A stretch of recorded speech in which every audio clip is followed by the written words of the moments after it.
Just weeks ago, the world watched as US special forces extracted Nicolas Maduro from Venezuela. Today, he sits in a federal prison in Manhattan. President Trump calls this the Don Road Doctrine. It is a new policy asserting a new era of US primacy across the Western Hemisphere.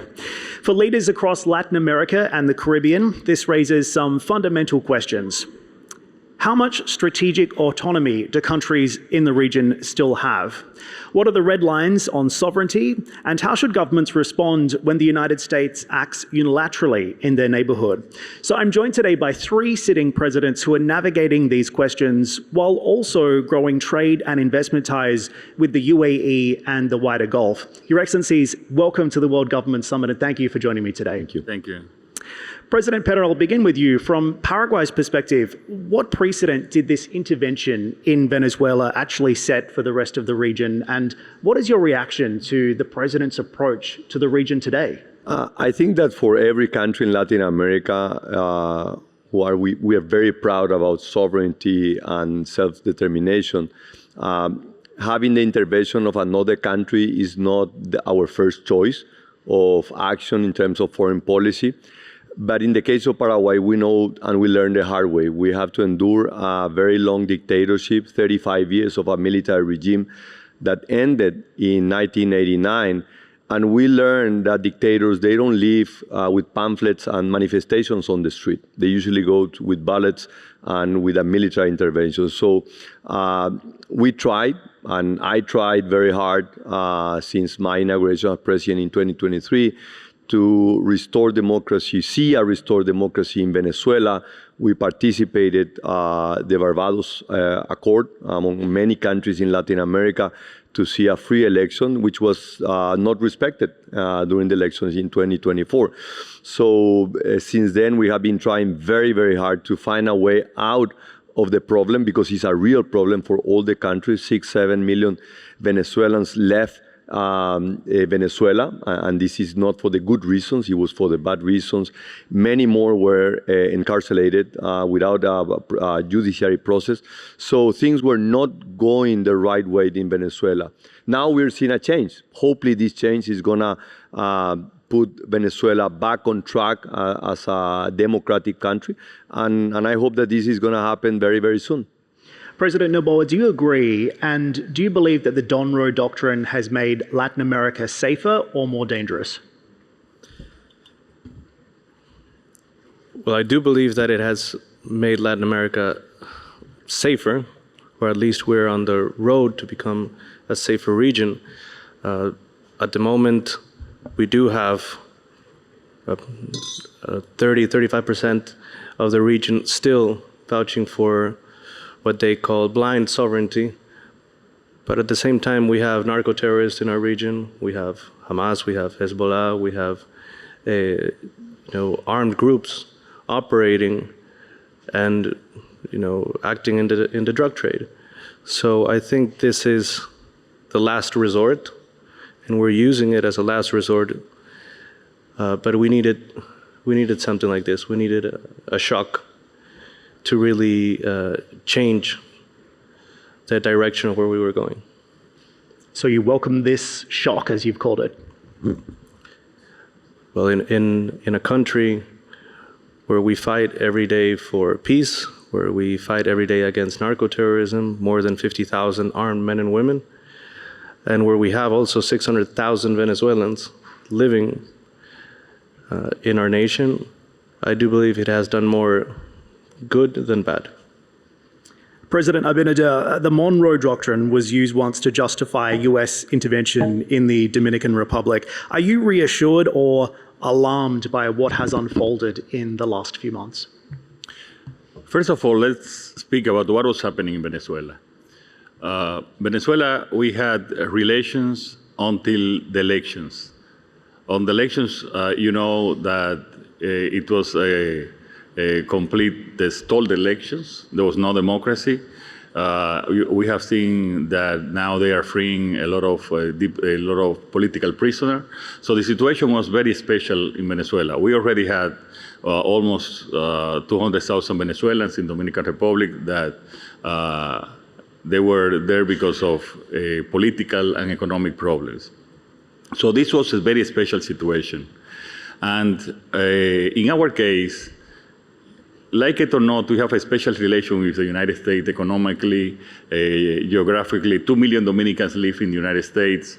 They are the major source of our tourists that goes to Dominican Republic. That last year was more than 6 million Americans visiting Dominican Republic from 11.5 million of visitors. So we have that special situation. And we have always been personally, in our country, a fighter for democracy.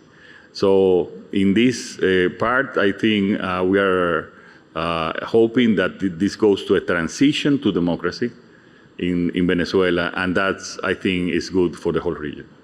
Are you not concerned, though, that given the way that the president has behaved and his own approach to Latin America and the Caribbean, that perhaps any other country in the region could be next? I am not concerned because I think you have to have a cause, you have to have the reasons, and in Latin America, as Daniel, President Noboa was saying, it's emerging more and more democracies, and we have, for example, a very trustful and respectful relationship with United States.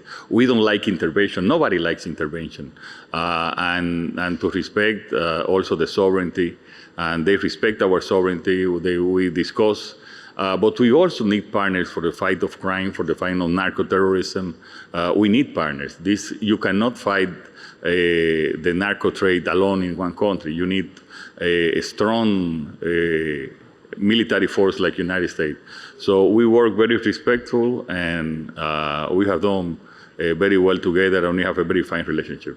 President Pena, can I have you react to that as well? Sure. No, I think that what is important is what we understand for the Monroe Doctrine. This is a 200-year-old belief that the U.S. security is also affected by the environment of the U.S., and this is the Western Hemisphere. But if you go back to 1823, many of the countries in Latin America were still struggling to get independence. In the case of Paraguay, we were among the first ones to get independence in South America in 1811. So our situation was quite different back then to what is today. Today we see a partnership relation. We don't see a submission relation with the U.S. Paraguay is a strong partner with the U.S., and the same applies to Ecuador and Dominican Republic. But that doesn't mean, because we have a strong partnership, is that we have to put our own interests second to the interests of the U.S. No. We respect their interests, but we also have our interests. The good thing is we have mutual interests and things that we are both agreeing. One of them is that organized crime is probably one of the greatest threats for the Western Hemisphere.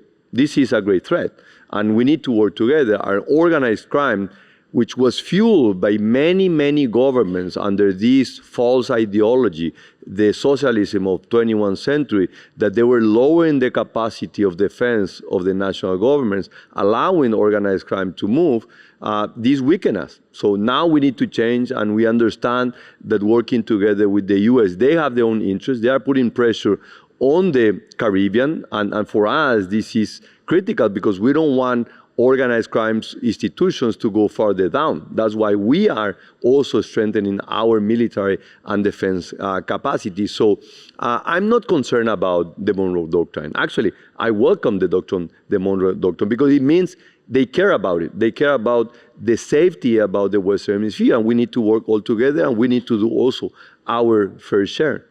President Noboa, you've also addressed this, but what we saw in Minneapolis is a case in point here. Of course, ICE agents attempting to enter the Ecuadorian consulate inside Minneapolis.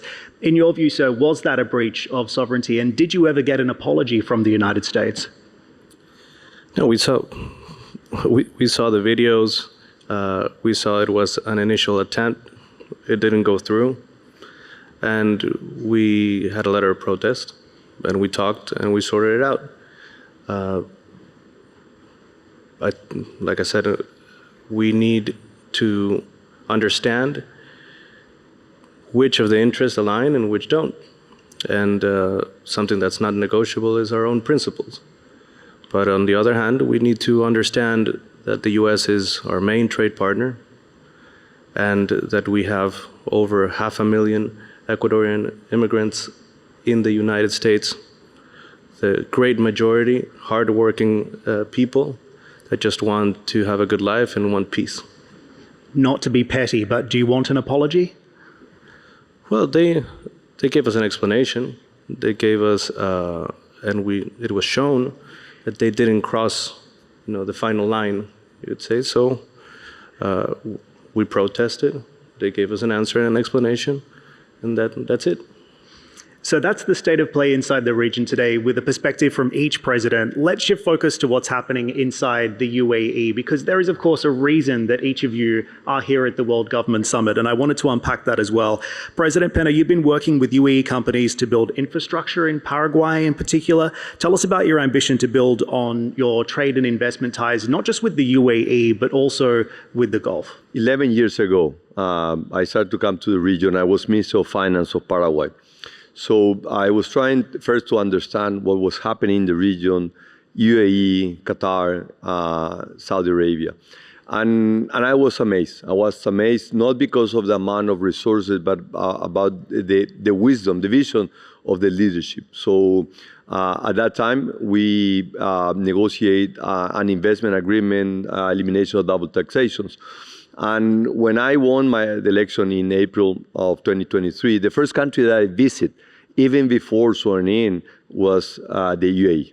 So I came here and I said that despite that we are separate, very far away, and we might not have similar languages or cultural ties, but the vision that we have going forward is very, very similar. So over the last 2.5 years, I have been coming regularly to UAE, and we had been able to reach very important agreements on investment in railroads, airports, energy. Paraguay is a large producer of clean renewable energy, and of course this is being used as a magnet to bring companies on the technology sector, and of course the UAE is leading in this effort and in this initiative. So I think that there is a great amount of opportunities. I think they are limitless, the things that we could do. And what we have offered, and during this semester,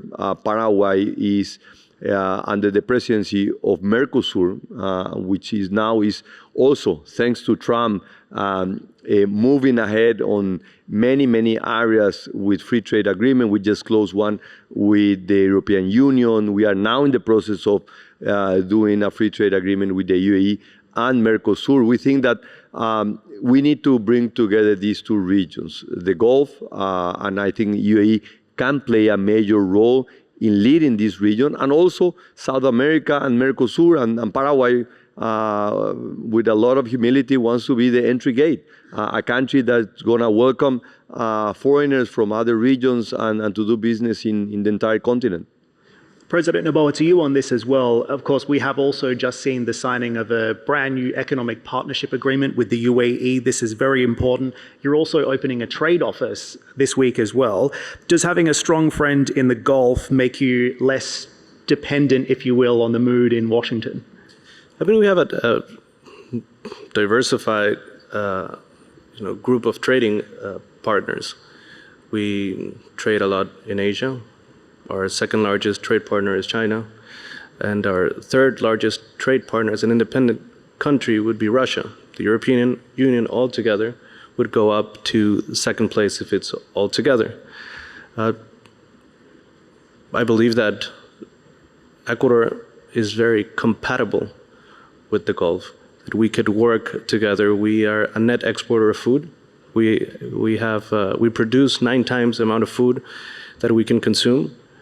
We have fresh water sources. At the same time, we bottle water and several drinks.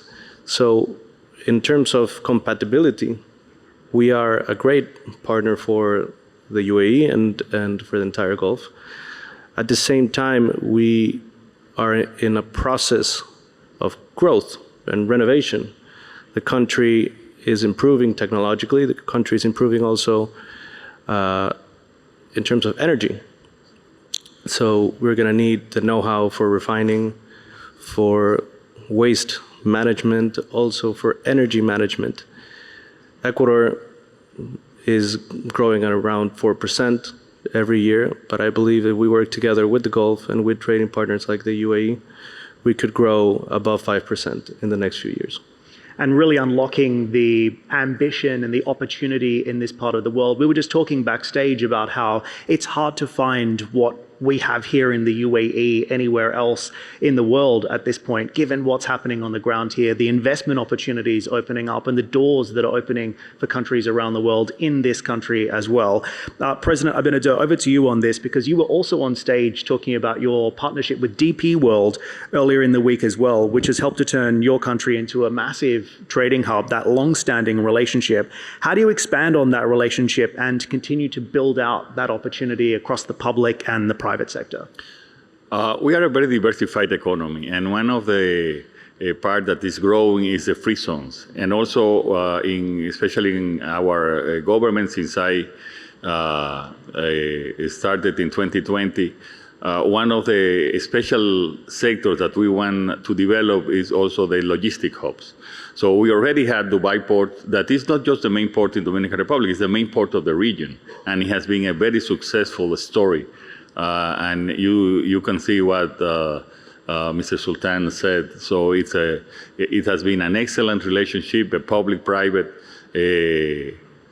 agreements that now and during my government, it is not just the port or the logistic. Now they entered into the free zones. What better free zone you can have next to the port? And they also went into free zones in the airport of Punta Cana, also that it has a special conditions. So we already have this special relation. This between last year and this year, just Dubai Port is investing, expanding the ports and the free zones, $760 million. And I hope also other companies will see that from the UAE, will see that a case of success to enter into all the diversified areas that we have. At the same time, we are working into an agreement with UAE with all the vanguard technology that they have, especially on the digital government, that it makes more competent and specialized and efficient government. We are working on a protocol so we can have a G2G agreement and implement all these cases, successful cases that it has done here in UAE in the Dominican Republic. So I think there are a lot of opportunities for the private sector, but also between our governments, that we can do a lot to assure and have a better quality for our people. And the president also just mentioned that unlocking this opportunity will drive growth. What does the growth number look like for the Dominican Republic if all goes well? Well, we have predicted 4% also for this year. We have been growing at approximately 4.5% for the last 30 years. And we have established in our government what is seen as a Project 2036, which is to double the economy for 2036. We are now a middle-income country, which we were a low-income country 20 years ago. And we are developing, as I said, and I think one of the reasons is our diversified economy in tourism, in free zones, in also part of agriculture, in logistic hubs. We are even growing a lot in medical tourism for all the region. So we have, as I said, we are growing every niche. In the free zones, we now have also a special a project to assemble semiconductors in the country. We already are preparing our people in the technical part. Also, we established a master for semiconductor, assembly of semiconductor in one of our universities. We are exporting $3 billion in medical devices from our free zone. So it's not just the old manufacture of clothes. So we are going more into technology. At the same time, about 800 million export in electrical equipment. And I think that in that path, there are a lot of opportunities for enterprises with the UAE that can grow. And last year, we have a record of $5 billion in foreign investment, the biggest of the region, and a record for DR, which it says that there is confidence in the country, also for the internal market and also for export. And one of the good things, and is that the company that has invested in the Dominican Republic invest 68% of their profit in new investment in the DR. So that it says how confident and how well they have been doing in the last few years. I also wanted to shift focus just briefly and talk about something that President Pena and I were also discussing in Davos, Switzerland, only a couple of weeks ago, and that is President Trump's new Board of Peace. Of course, the foreign policy agenda in the United States right now isn't just peace, it's also prosperity, and trade and investment is directly correlated to that. President Trump proposed this Board of Peace as an alternative to traditional security alliances. Paraguay has joined, but Ecuador and the Dominican Republic, as I understand it, were not invited or declined to join. So can I just get some clarity on that? First of all, President Pena, you did sign that piece of paper. You were there in Switzerland. What's the strategic advantage for Paraguay? Paraguay has been very critical. We truly believe in multilateralism, but we also think that the system that was designed after World War II, 80 years ago, is outdated. It's outdated and doesn't reflect the weight of different countries, the participation, and of course, at the top of this pyramid is the United Nations, right? It's a large organization, and I have been very, very critical about the UN capacity to solve problems. Every year we go to the UN General Assembly and we are just adding one more conflict to the table, and we are not taking any other conflict. So I take President Trump's initiative. I think it was a good effort. Previous to that, I also participated in the signing of the peace for Gaza in Sharm el-Sheikh in Egypt. Paraguay has been a long-standing defendant on the Israeli position of self-defense and trying to build a long-lasting peace for the region. So this participation also brought Paraguay into the table on the Board of Peace. So hopefully we're going to find a way. I think this year is going to be also a great opportunity because the countries are going to be choosing a new Secretary General for the United Nations. And the Western Hemisphere, our region, will play a leading role. This is a position that rotates by region and is coming back to the Western Hemisphere after 40 years. So I think all of these puts in the right track for countries that wants to do the good. I mean, for us, we want peace, we want countries to work, and we need to strengthen the multilateral system. We don't like a world without multilateral system. We need a system that is benefiting all countries, not only the large countries. We need also a more important role for middle powers. I think the three countries that we are representing here, we can identify as middle powers, countries that we are no longer poor countries. We are very rich countries, and we don't have the problems of the very large countries in terms of population and complexities. So we can play a pivot role in bringing solutions to the table. President Noboa, I think you have a different view on this. You've heard the case for. Why is Ecuador against? We're not necessarily against. We're not part of it. That doesn't mean that we're against. We've been fighting an internal war for 2 years, war against narco-terrorism, and we fight every day. We need the help of the world. 40% of the cocaine that's being exported out of Ecuador goes to Europe, another 40% goes to the US, and 20% to the rest of the world. So it's not a war because of local consumption. It's a war based on external consumption. We're also not cocaine producers. It's been smuggled through the borders from Colombia and from Peru. So we're fighting a war. We are fighting a war against evil and against narcos and illegal mining. And we do believe that the strength of multilateralism will help us achieve our goal, which is to win this war. So you see a pathway to joining the Board of Peace at some point in the future? I know it's not our top priority right now. Top priority right now is to fight the war, to win the war that we're living in right now, and to give peace to our 18 million citizens that we have in Ecuador. Mr. President, same question to you. Yes, we were not agree or disagree. We just not participated, but we have as never before, an excellent relationship for security with the United States. We are working. We are the main country in the Caribbean fighting narco traffickers and all other sorts of criminal activities. They said that they have never before had the government that has cooperated so well in security. I think that's in favor of us and in favor of them. So we have this special bilateral relationship. We also believe in multilateralism, and I think what everybody wants is that the United Nations continues with reform, which is normally that to be more effective, which normally happens with long-term organizations, that it needs to reform.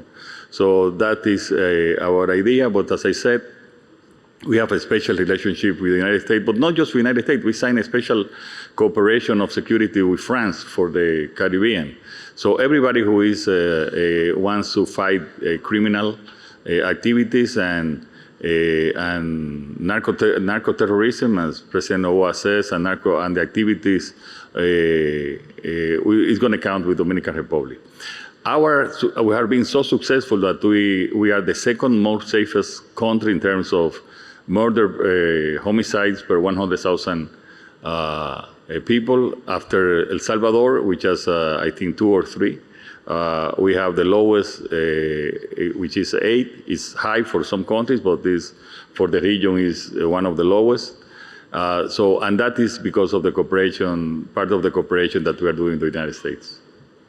I wish we had more time, but we'll have to leave it there. Your Excellencies, on behalf of all of us, welcome again to the UAE. Thank you for being here. And ladies and gentlemen, thank you for listening in. Thank you.